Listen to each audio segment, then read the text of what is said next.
Fala gremista, tudo bem? Sejam bem-vindos a mais um conteúdo aqui no canal. Uma quinta-feira tranquila, depois da vitória para cima do Atlético Mineiro. A gente precisava vencer, somamos os 3 pontos e agora a confiança está do nosso lado para 2 partidas importantes. Ida e a volta da decisão do Campeonato Gaúcho. 2 clássicos, o primeiro na Arena, neste domingo às 6 horas da noite, e o segundo já no domingo seguinte, na casa deles, também às 6 horas da noite. Importante que a gente possa construir uma vantagem para defender na partida de volta. O primeiro jogo será determinante para o nosso título. A gente sabe disso. Se não construir a vantagem, fica mais difícil. Não significa que o título estará perdido, evidente que não. Nós já muitas vezes ganhamos na casa deles, mas nós precisamos aproveitar, sem dúvida alguma, o fator casa. Já é tudo Grenal e a gente precisa tocar em alguns pontos relacionados ao time visando esse primeiro enfrentamento, retornos que o Grêmio espera e algumas dúvidas também na equipe. Precisamos falar sobre uma conversa que houve com o Monsalve nos bastidores e sobre aquilo que o Grêmio avalia como muito importante, uma possível troca milionária. Vai ter uma reunião na próxima semana para começar a definir essa situação. Antes eu peço que tu deixe o like no vídeo, se inscreva no canal, o like é importante para o conteúdo ser entregue a mais gremistas aqui no YouTube. Te inscreve e me ajuda a chegar na próxima meta, que é dos 80 mil inscritos. Entra aqui no canal, confere se tu é inscrito, se não for, se inscreva. Também ativa as notificações para tu sempre ser avisado sobre novas informações do Grêmio. 2 vídeos por dia aqui no canal, um no final da manhã, outro à noite. Às vezes, dependendo, publico até mesmo 3 vídeos e, claro, vai opinando muito sobre todos os temas aqui nos comentários. Vamos lá. Primeiro ponto que eu quero trabalhar com vocês aqui é a questão envolvendo o Monsalve. Houve uma conversa dos dirigentes do Grêmio com o jogador, pedindo para ele foco. Não que o Monsalve estivesse totalmente desfocado, mas uma pessoa, eu não sei exatamente qual, encostou no Monsalve e disse: Monsalve, nós precisamos que tu tenha um cuidado maior. Você estava na folga, então não há problema algum em você ter ido até a Sapucaí, ter curtido o carnaval na sua folga, você tem direito. Mas quando você não está à disposição, quando você está lesionado e vem de uma sequência de lesões que não é sua culpa e acaba vazando uma foto, nós, dirigentes, podemos ter o entendimento de que é normal, é do jogo, nós sabemos que você não fez nada errado, de novo, você estava na sua folga, mas isso impacta de alguma forma negativa entre algumas pessoas, isso pode gerar críticas, isso pode gerar uma pressão maior para você quando estiver em campo, quando retornar. Então tome cuidado, tente se resguardar, principalmente quando não está jogando ou quando não está em boa fase.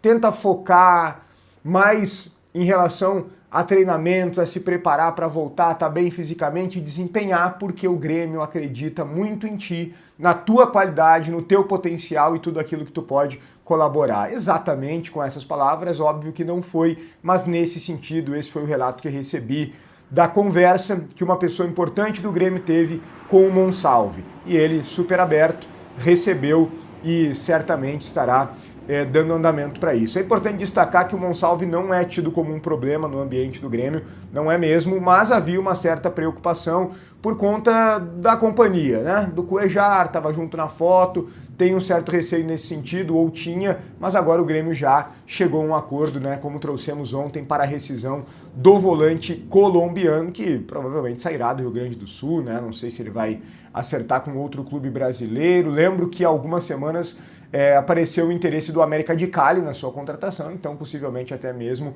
ele saia aqui do país. O Monsalve de fato é um jogador, né, gente, de qualidade, mas que precisa mostrar mais, precisa desempenhar com sequência, precisa estar mais ligado, precisa parar de se lesionar para ver se realmente vai dar a resposta que a gente espera. Tomara.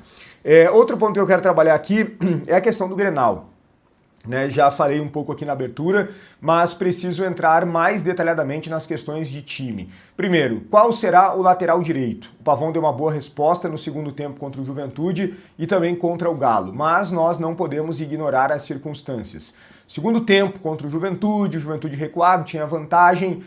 Contra a equipe do Atlético Mineiro, a equipe do Galo com um jogador a menos desde o início da partida, pouco atacou o Grêmio, então o Pavão não foi tão desafiado defensivamente, que é o principal aspecto de dúvida em relação a colocar ele na lateral, né? Porque ele é um jogador intenso, ele é um jogador que tem força, né, que tem velocidade, que tem um bom cruzamento, né, ele tem dificuldades técnicas, né, das mais variadas, passes muitas vezes ele erra, ontem 2 vezes ele errou o passe e ofereceu o contragolpe para o Atlético Mineiro, mas também no comparativo com os outros ele foi melhor, né, nós também precisamos destacar isso. Comparando com o João Pedro e com o Marcos Rocha, ele foi melhor até por uma virtude física, né? Ele corre mais do que os outros, né? Tem mais saúde, como a gente costuma dizer. Mas eu ainda estou curioso para ver ele sendo desafiado defensivamente. E talvez esse grande desafio seja o clássico Grenal. Vamos ver se o técnico Luiz Castro vai manter o Pavon na lateral direita.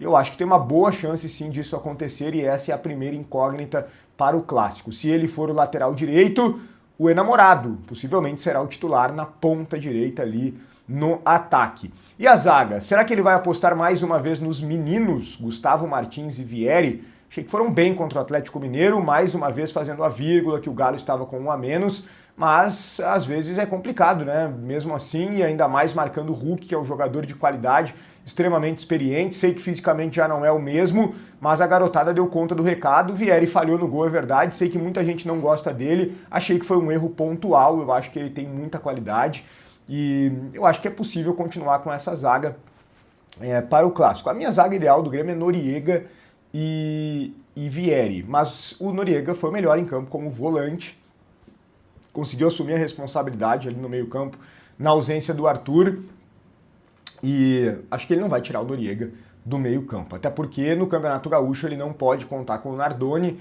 e nem com o Leonel Pérez, então não faria sentido tirar o Noriega do meio, colocaria o Dodi e certamente o Grêmio cairia de rendimento. Eu acho que a dúvida está mais colocada entre o Gustavo Martins e o Balbuena do que entre Vieri e Wagner Leonardo. Lembrando que o Wagner Leonardo não jogou ontem porque estava suspenso, né? Vamos ver, essa é a outra incógnita. O meio-campo também é uma grande dúvida, Noriega deve ser titular, como acabei de dizer, o Arthur certamente retorna, foi preservado por desgaste, mas não tem lesão. E o terceiro homem do meio? Ele vai povoar, vai colocar o Dodi? Esperemos que não, né? Tomara que ele coloque o Gabriel Meck. Mais uma vez, existe sim essa possibilidade. Como já falei na ponta direita, se o Pavon for lateral direito, é namorado. Se não for lateral direito, é o Pavon na frente. E aí o João Pedro seria, no caso, o lateral direito. O Amuso pelo outro lado, Carlos Vinícius na frente. Então, é mais ou menos esse o desenho aí de time do Grêmio, né? Não citei lateral esquerdo, mas evidentemente que é o Marlon. E no gol, o Everton. Para fechar, troca milionária que o Grêmio avalia. O Grêmio avalia sair da Libra e ir para a Liga Forte Futebol. Houve um desacordo na liga em que o Grêmio está, porque o Remo faz parte, mas até o ano passado estava na Série B, e com o fato de eles terem subido para a Série A, as cotas elas seguem as mesmas, mas agora divididas com mais um clube, justamente o Remo, ou seja, menos dinheiro para os outros clubes, menos dinheiro para o Grêmio. Esse foi um dos desacertos, entre outros, que estão fazendo o Grêmio avaliar uma mudança. Porém, do outro lado, existe o presidente do Internacional, o presidente Alessandro Barcelos, como uma das lideranças, talvez a principal liderança, né? E nesse aspecto há também uma certa desconfiança, pelo menos entre os torcedores. O fato é que o Grêmio está analisando as questões financeiras porque são propostas milionárias, né? Então é uma troca milionária que o Grêmio pode fazer e avalia nesse sentido. Por exemplo, se o Grêmio topar a troca, somente para entrar, o Grêmio já estará vendendo 10% dos seus direitos à empresa que vai vender o Grêmio por 50 anos. O Grêmio já vai perder 10% por 50 anos. É muita coisa, é uma diferença bem grande. Na liga que o Grêmio está atualmente, o Grêmio estava vendendo 5% por 14 anos. Claro que o valor era menor, era 1/3, se eu não me engano, não exatamente isso, mas era um valor menor. Mas o Grêmio estava vendendo por 14 anos e não por 50 anos, e estava vendendo 5%. Então é uma troca que se avalia. O Grêmio, no primeiro momento, quando fez a escolha, entendeu que o Inter estava totalmente equivocado, que o Grêmio estava fazendo a escolha certa. isso com a diretoria anterior, mas não é uma questão de escolha de diretoria, essa é uma questão de escolha do clube, a votação no Conselho Deliberativo do Grêmio. E é justamente o que vai acontecer no meio da próxima semana. Uma reunião para avaliar e tomar uma decisão em relação a isso. Muitas pessoas da atual gestão estão querendo trocar. Entre elas, o nosso CEO, o Alex Leitão. Ele não está 100% decidido pelo que me disseram, mas ele está sim achando que pode ser uma boa. E nesse aspecto o debate existe e ele será colocado no Conselho Deliberativo na próxima semana. O Grêmio pode fazer essa troca e se o Grêmio fizer, o Grêmio estará, repito, vendendo 10% dos direitos de venda por 50 anos e colocando nos seus cofres um valor de 109 milhões de reais. O Inter pegou uma boa parte disso e colocou em contratações, né? Borré, entre outros. Nós criticamos muito isso. Será que o Grêmio pegaria esse dinheiro para contratar, né? Entre aspas, torraria o dinheiro ou cuidaria melhor? Esse é um ponto a ser observado. O Grêmio precisa ter muito cuidado porque se fizer essa troca, a venda estará já automaticamente sendo feita e é 50 anos, gente. Não é um tempo curto. Então é algo bem importante que será colocado na reunião do Conselho na próxima semana, entre outras pautas nessa reunião, evidentemente. Uma certa preocupação que a reunião vai acontecer entre os dois clássicos, né? Não seria o ideal. O Grêmio precisaria avaliar com mais tempo essa situação e num momento mais apropriado, mas por enquanto é isso, beleza?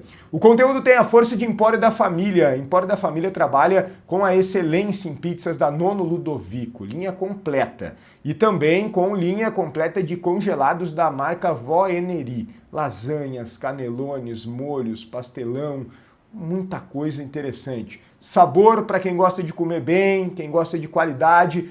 Fica em Porto Alegre, preço justo, eu adoro a loja, entro lá, tem variedade, tenho certeza que tu vai gostar também. Empório da Família, o endereço está na tela, o telefone também, Empório da Família. Deixa o like, te inscreve no canal, ativa as notificações, opina muito nos comentários. Um grande abraço e até o próximo conteúdo.